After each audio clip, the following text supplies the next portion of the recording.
बिहार में बेरोजगारों को नोट बट रहा है और आईटी कंपनियों में लोग नौकरियों से निकाले जा रहे हैं। हम इस वीडियो में बताएंगे कि क्यों प्रधानमंत्री नरेंद्र मोदी युवाओं को श्रम की प्रतिष्ठा का मतलब समझा रहे हैं और बता रहे हैं कि उनका फ्यूचर कहाँ ब्राइट है। इसका पता उन्होंने भी बताया और हम भी बताएंगे। इस बीच एआई की आंधी से इंजीनियर और मैनेजमेंट की डिग्री वाले बेरोजगार हो रहे हैं। टीसीएस जैसी बड़ी सॉफ्टवेयर कंपनी से 12,000 इंजीनियर निकाले जा रहे हैं। मीडिया रिपोर्ट है कि विप्रो ने 2023 से लेकर अब तक 25,000 लोगों को निकाल दिया है। जुलाई महीने में रिपोर्ट छपी है। मौजूदा वित्त वर्ष में इंफोसिस ने सिर्फ 15,000 ट्रेनी को रखा है। पिछले वर्षों के मुकाबले यह काफी छोटी संख्या है। एआई के कारण इस साल अमेरिका में ही टेक की 90,000 नौकरियां खत्म हो गई हैं। अनुमान है कि बैंकिंग से लेकर रिटेल सेक्टर में 25 से 30,000 नौकरियां चली गई हैं। 22 से 25 की उम्र के सॉफ्टवेयर इंजीनियरों पर सबसे बुरा असर पड़ा है। इनकी नियुक्तियों में 20% की कटौती हो चुकी है। यानी किसी बैच से 100 इंजीनियर पास होते हैं तो 20 को कहीं भी नौकरी नहीं मिल रही है। ऐसा नहीं है कि आज मंदी है, आर्थिक संकट आ गया है, बल्कि लोग इसलिए निकाले जा रहे हैं क्योंकि एआई ने उनकी नौकरियां खत्म कर दी। अब उनकी जगह कोई नहीं आएगा क्योंकि ये नौकरियां हमेशा के लिए खत्म की जा चुकी हैं। एआई ही मैनेजर है, एआई ही इंजीनियर है। मैनेजमेंट और इंजीनियरिंग की डिग्री वालों को 30,000, 40,000 महीने की नौकरी नहीं मिल रही है। लोन लेकर, जमीन बेचकर पढ़ने वाले मिडिल क्लास के बच्चों का फ्यूचर अब इस सेक्टर में ब्राइट नजर नहीं आ रहा। तो कहां ब्राइट है? आज प्रधानमंत्री नरेंद्र मोदी विज्ञान भवन में बता रहे थे। आपको सोचना चाहिए कि जिस दौर में युवा किसी भी तरह से डिलीवरी बॉय का काम लपक कर ले रहे हैं, डिग्री होने के बाद भी 15 से 20,000 की नौकरी कर रहे हैं, दिन भर आपके दरवाजे पर सब्जी टू साबुन लेकर हाजिर हो रहे हैं, उन्हें क्यों यह लेक्चर दिया जा रहा है कि समाज में श्रम की प्रतिष्ठा जरूरी है? विज्ञान भवन में प्रधानमंत्री मोदी ने श्रम की प्रतिष्ठा पर जोर क्यों दिया? इसलिए दे रहे हैं क्योंकि अब जो भी काम है वो कम सैलरी का ही काम बचा है। बड़ी नौकरियां जिनसे प्रतिष्ठा मिला करती थी खत्म होने जा रही है और कम सैलरी की अस्थायी नौकरियां जिनमें प्रतिष्ठा नहीं है वही बच गई है। और उसके प्रति प्रधानमंत्री समाज को समझा रहे हैं कि सार्वजनिक सम्मान जरूरी है।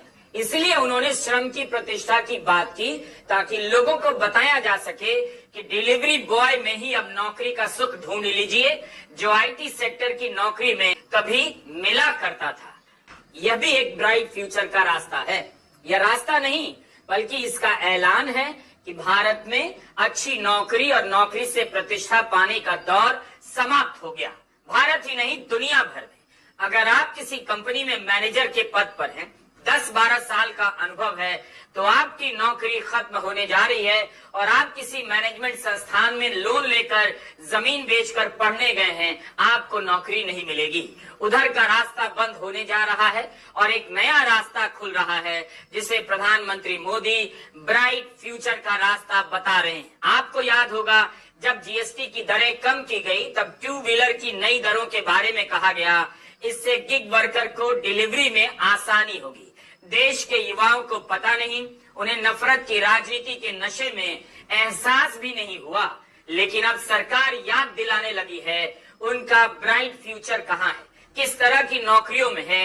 जिस नौकरी को कभी डार्क फ्यूचर समझा जा सकता था, प्रधानमंत्री मोदी ब्राइट फ्यूचर बता रहे हैं। प्रधानमंत्री मोदी और मुख्यमंत्री नीतीश कुमार दोनों के सत्ता में 20-20 साल से अधिक के अनुभव हैं। इनका अपना बायोडेटा बहुत शानदार है, लेकिन इनके पास भी नौकरियां पैदा करने का ठोस आइडिया नहीं है कि एआई के कारण जो नौकरियां खत्म हो रही हैं उस आंधी को कैसे रोके। लेकिन सबके पास लच्छेदार भाषण जरूर है, जेब में पैसे डालने के लिए फ्री का सरकारी खजाना है। बिहार में चुनाव आया है तो बेरोजगारों की जेब में पैसे डालो, लेकिन सबको पता है इससे आप वोट देने तक युवाओं को खुश रख सकते हैं, लेकिन बेरोजगारी का संकट दूर नहीं कर सकते।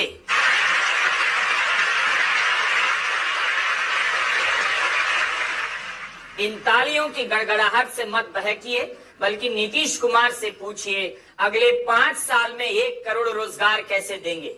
मुख्यमंत्री का ही दावा है 2020 के बाद से 10 लाख नौकरी दी गई, 40 लाख रोजगार दिए गए, कुल मिलाकर 50 लाख नौकरियां और रोजगार पैदा हुए।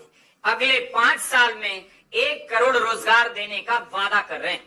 इन दावों की कोई ऑडिटिंग नहीं है। कैसे कोई जांच करे कि 40 लाख रोजगार पैदा हुआ है या नहीं?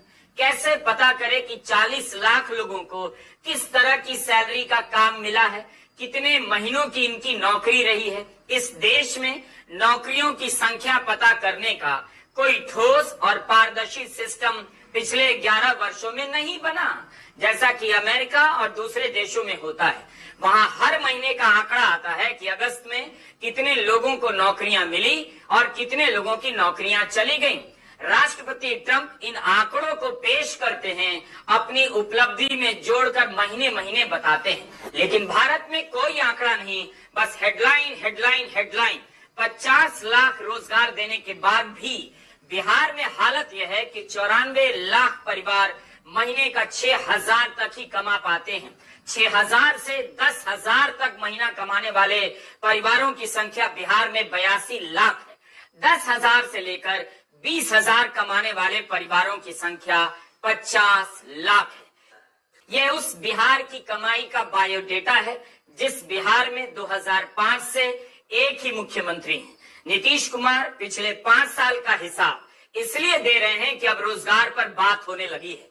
युवाओं का सब्र टूट रहा है, उन्हें होश आ रहा है कि नौकरी तो है नहीं, वरना तो उन्हें 20 साल का हिसाब मांगना चाहिए कि बिहार में नीतीश कुमार के लंबे दौर में कितना रोजगार पैदा हुआ। अब नीतीश कुमार कह रहे हैं अगले 5 साल में 1 करोड़ रोजगार देंगे। मेरा तो गणित खराब है, क्या सारा देश मैथ्स में फेल हो रहा है? बिहार में ऐसा क्या हो गया है कि अगले 5 साल में 1 करोड़ रोजगार पैदा हो जाएगा? अगर हम 5 साल में से शनिवार और रविवार को ही निकाल दें तो करीब 1300 दिन बचते हैं। 1 करोड़ नौकरी के हिसाब से देखें तो क्या अगले 5 साल में बिहार में हर दिन 7,690 नौकरियां मिलेंगी? आज तक किसी सरकार ने हिसाब नहीं दिया कि किसी प्रोजेक्ट के पूरा होने पर या उसके 2 साल बाद कितने लाख लोगों को नौकरियां मिली। बस दावा दावा और दावा। चुनाव आ गया तो खाते में पैसा और स्किल इंडिया पर सम्मेलन। स्किल इंडिया और मेक इन इंडिया की क्या हालत है, इस पर कभी ईमानदारी से चर्चा नहीं होगी। क्यों भारत मेक इन इंडिया के बाद भी मैन्युफैक्चरिंग में अच्छा नहीं कर पा रहा है? जब इसी सेक्टर में तेजी नहीं आई तो स्किल इंडिया वालों को काम किस सेक्टर में मिल रहा है? कैसा काम मिल रहा है? सरकार इन दावों के समर्थन में कोई प्रमाण नहीं देती। प्रधानमंत्री नरेंद्र मोदी ने विज्ञान भवन में अपने भाषण में कई आंकड़े दिए, बस इसका आंकड़ा नहीं दिया कि स्किल इंडिया से जिन 1.5 करोड़ युवाओं को ट्रेनिंग दी गई उनमें से कितनों को रोजगार मिला, किस तरह की सैलरी का काम मिला।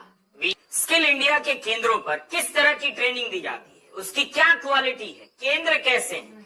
क्या आपने गोदी मीडिया को इन केंद्रों पर जाकर ट्रेनिंग का हाल लेते देखा है? क्या आपने विपक्ष के किसी नेता को स्किल इंडिया के ट्रेनिंग सेंटर पर जाते देखा है? विपक्ष भी अपना काम नौकरी के मामले में ठीक से नहीं कर रहा है। उसे भी स्किल इंडिया के ट्रेनिंग सेंटर में जाना चाहिए, देखना चाहिए इन केंद्रों की क्या हालत है। सब कुछ दावों में, कहीं से कोई ढंग की खबर नहीं, रिपोर्ट नहीं। प्रधानमंत्री मोदी युवा आयोग की बात कर रहे हैं। क्या युवाओं को पता नहीं कि आज के तेजी से बदलते दौर में इस तरह के युवा आयोग, बूढ़ा आयोग, इन सब की कोई जरूरत नहीं? इतने सारे आयोग तो पहले से हैं। एक युवा आयोग उनकी किस्मत में क्या बदलाव कर देगा? स्किल यूनिवर्सिटी, रेल यूनिवर्सिटी, तरह तरह की यूनिवर्सिटियां खुल जाती हैं। बिहार की जो अपनी यूनिवर्सिटी है उनकी अपनी हालत कैसी है? 20 वर्षों में बिहार के विश्वविद्यालयों की हालत क्यों नहीं अच्छी हो सकी? उनकी गुणवत्ता इतनी खराब क्यों है कि बिहार का हर माता पिता आज भी सोचता है कि कैसे दिल्ली अपने बेटे बेटियों को भेज दें या बेंगलुरु या कोटा भेज दें। किराए की लाइब्रेरी के इन अंधेरों में बिहार का युवा अपनी हड्डियां गला रहा है, जी तोड़ मेहनत करता है, लेकिन उम्मीद भाग्य से करता है कि इसमें नहीं तो उसमें हो जाएगा। तैयारी के एक एक दिन उस पर भारी पड़ रहे हैं। अगर नीतीश कुमार ने इतनी नौकरियां दे दी तब फिर उन्हें मुख्यमंत्री प्रतिज्ञा योजना क्यों लॉन्च करनी पड़ी? 12वीं पास कौशल प्रशिक्षण प्राप्त युवाओं को हर महीने 4,000 और आईटी डिप्लोमा डिग्री वालों को 5,000 रुपया प्रति माह का भत्ता देने का ऐलान क्यों किया जा रहा है? वह भी चुनाव के वक्त। उस स्किल इंडिया का क्या हुआ? पहले ट्रेनिंग के नाम पर सपना, उसके बाद नौकरी नहीं मिली तो नौकरी खोजने के नाम पर भत्ता। 2016 में लॉन्च हुई थी मुख्यमंत्री निश्चय स्वयं सहायता भत्ता योजना। 20 से 25 साल के बीए की डिग्री वाले बेरोजगारों को 2 साल के लिए 1,000 क्यों देना पड़ रहा है?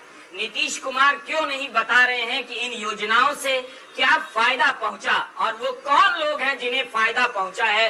वो क्यों नहीं सामने आ रहे हैं? किस बेरोजगार को मदद मिली, उनका चेहरा सामने लाना चाहिए। पैसा बट रहा है, लेकिन इसका मतलब नहीं कि नौकरियां पैदा हो रही हैं और नियुक्ति पत्र भी बटेगा। जिन्हें नियुक्ति पत्र मिला है उनकी तो नौकरी जारी है। बीए पास की छोड़िए, मैनेजमेंट इंजीनियरिंग की डिग्री वालों के लिए रोजगार का संकट भयंकर होता जा रहा है। टीसीएस से 12,000 लोगों को निकाला जाना छोटी घटना नहीं है और एक कंपनी की बात नहीं। यह उस आंधी का नतीजा है जो एआई के कारण कई सेक्टरों और कंपनियों में आ रही है। तमाम कंपनियां अपने पोस्ट खत्म कर रही हैं। वैकेंसी आने का नहीं, यह वैकेंसियों के मिट जाने का दौर है। एक्सेंचर ने 11,000 नौकरियां खत्म कर दी। उन लोगों को निकाला गया जो एआई के अनुसार अपने आप को बदल नहीं सके। कंपनी ने कहा बिजनेस की बदलती जरूरतों के हिसाब से हायरिंग होती रहेगी। इसी साल माइक्रोसॉफ्ट ने 9,000 कर्मचारियों को नौकरी से निकाला है। ज्यादातर छटनी जुलाई में हुई। कंपनी ने कहा ब्रॉडर वर्कफोर्स रीअलाइनमेंट के तहत किया जा रहा है। यह पैसा एआई पर रिसर्च करने में लगाया जाएगा। फेसबुक की पेरेंट कंपनी मेटा इस साल 3,000 कर्मचारियों को निकाल चुकी है। मेटा ने दुनिया भर में अपने मिडिल मैनेजमेंट में 5% की कटौती की है। जर्मनी की सॉफ्टवेयर कंपनी एसएपी और डेनमार्क की फार्मा कंपनी नोवो नॉर्डिस्क भी छटनी करने जा रही है। इसका असर भारतीय कर्मचारियों पर भी पड़ेगा। नोवो दुनिया भर में 9,000 नौकरियां खत्म करेगी। इस कंपनी के बेंगलुरु में 4,500 कर्मचारी। चिप बनाने वाली कंपनी इंटेल 5500 लोगों को नौकरी से हटाने वाली है। गूगल ने अपनी क्लाउड और डिजाइन टीम के 100 लोगों को निकाला है। मीडिया में खबर छपी है कंपनी एआई पर फोकस करना चाहती है, खर्चे में कटौती करेगी। छोटी टीमों का संचालन करने वाले मैनेजरियल स्टाफ से 1/3 लोगों को निकाल दिया गया है। ट्विटर के सह संस्थापक जैक डोर्सी की कंपनी ब्लॉक से 1,000 लोगों को निकाला जा रहा है। ऑरेकल ने अपने सैन फ्रांसिस्को के दफ्तर से 250 लोगों को निकाल दिया। सिएटल के दफ्तर से 100 लोगों को निकाला गया है। सेल्सफोर्स नाम की कंपनी 4,000 लोगों को निकाल रही है। यह सब तो आंकड़े हैं जो छप रहे हैं, लेकिन जो नहीं छप रहे हैं उनका भी हाल बहुत बुरा है। पहले खबरें आती थी इस साल इतनी नौकरियां दी जाएंगी। अब खबर आती है हजारों नौकरियां खत्म की जा रही है। मिडिल क्लास को सोचना पड़ेगा लाखों के लोन के बाद मैनेजमेंट और इंजीनियरिंग की डिग्री का क्या होगा। किस उम्मीद पर मिडिल क्लास बी ग्रेड और सी ग्रेड कॉलेजों में लाखों की फीस देकर अपने बच्चों को भेज रहा है। इसलिए मेरा कहना है कि चुनाव है तो पैसा बांट दीजिए, मगर उससे होगा कुछ नहीं। विपक्ष के लोग भी इसकी होड़ करेंगे और वे भी पैसे बांटने की योजनाएं लॉन्च करेंगे। यह समय है युवाओं को बताने का कि मैनेजमेंट और इंजीनियरिंग का टाइम खत्म हो गया है या बचा हुआ है। क्या इनकी पढ़ाई के लिए लाखों का लोन लेना अब सही होगा? प्रधानमंत्री मोदी बिहार के लिए योजनाएं लॉन्च करने में व्यस्त हैं। उन्हें पता है इससे पहले लोग मूल सवाल पर आ जाएं, जेब में पैसे भेज दो। 20,000 तो कभी 60,000 करोड़ की योजनाओं को लॉन्च कर दो ताकि अखबारों के सारे पन्ने हेडलाइन से लेकर फुटनोट्स तक भर जाएं। दिल्ली के विज्ञान भवन में बिहार के लिए 62,000 करोड़ की योजनाएं लॉन्च हुई। इससे ज्यादा की योजनाएं प्रधानमंत्री मोदी पिछले 2 महीनों के दौरान बिहार जाकर लॉन्च कर चुके हैं। सितंबर में पूर्णिया में 40,000 करोड़, अगस्त में गया में 13,000 करोड़ की परियोजनाओं का उद्घाटन हुआ, शिलान्यास हुआ। जुलाई में मोतिहारी में 7200 करोड़ की योजनाओं का उद्घाटन हुआ। जून में सिवान में 5200 करोड़ की योजनाएं शुरू हुई। डिजिटल माध्यम से जीविका दीदी के खातों में 7,500 करोड़ ट्रांसफर हुए। प्रधानमंत्री बनने के बाद बिहार में यह 5वां चुनाव है।